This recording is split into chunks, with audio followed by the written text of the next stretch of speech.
simbahan ang pinatigil ko sa kanyang paglilingkod dahil meron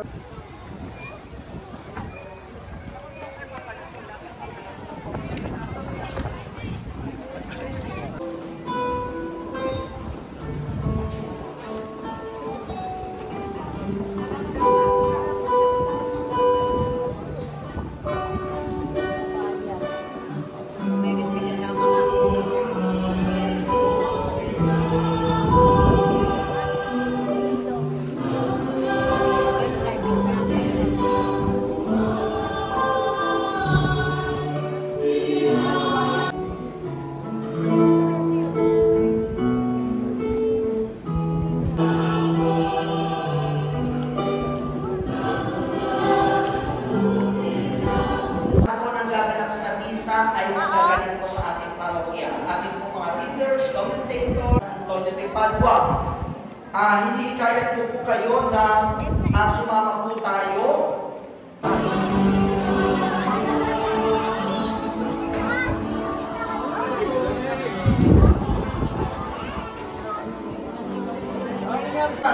Kaya sa February 3, Sabado, alas 6 na umaga, ay gagawin po natin ang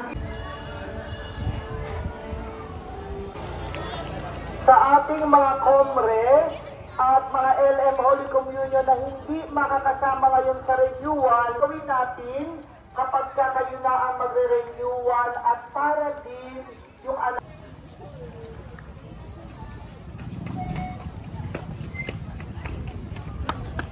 Okay na po ang inyong mga pwesto?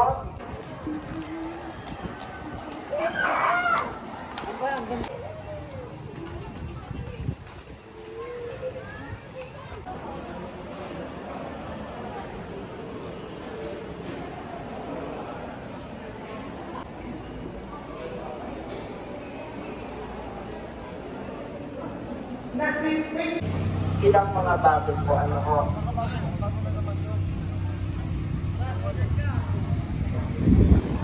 Noong isang araw, o langit pa yata po ito, ako ay tumitili ng Facebook. Mayroon ako nabasa na itinong ng isang pari. Ewan kung pinanood yun si Father Manny Villa, nakapost sa kanyang Facebook. Kaya lang iba na uli ngayon. Nakalagay lang sa kanyang post at nakakuha ito po sa pag-aalaga ng mga tupa at hindi na tayo ang alagain.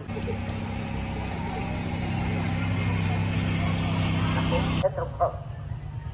Yung sinasabi ko po kanina, ano ho, una, mukhang sa akin pagkakatanda, ako ay ngayong March 29, ako ay magdiriwang na ng aking.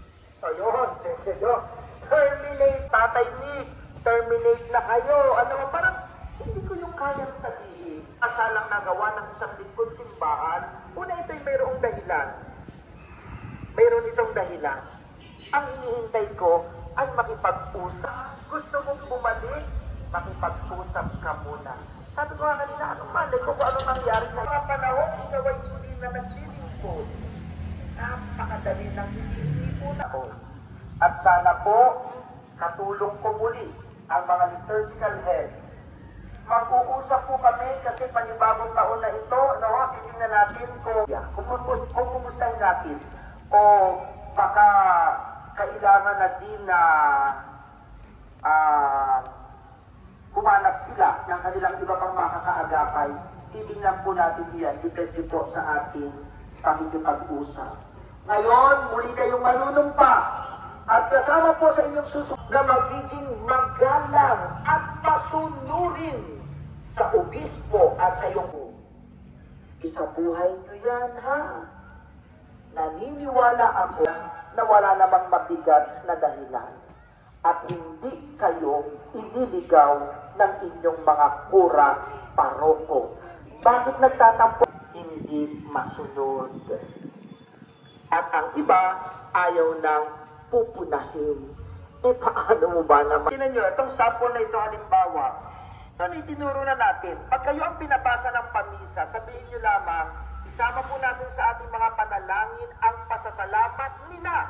Then, ako nang pinabasa ko, pasasalamat nila Mr. Egnisis, pasasalamat nila Mr.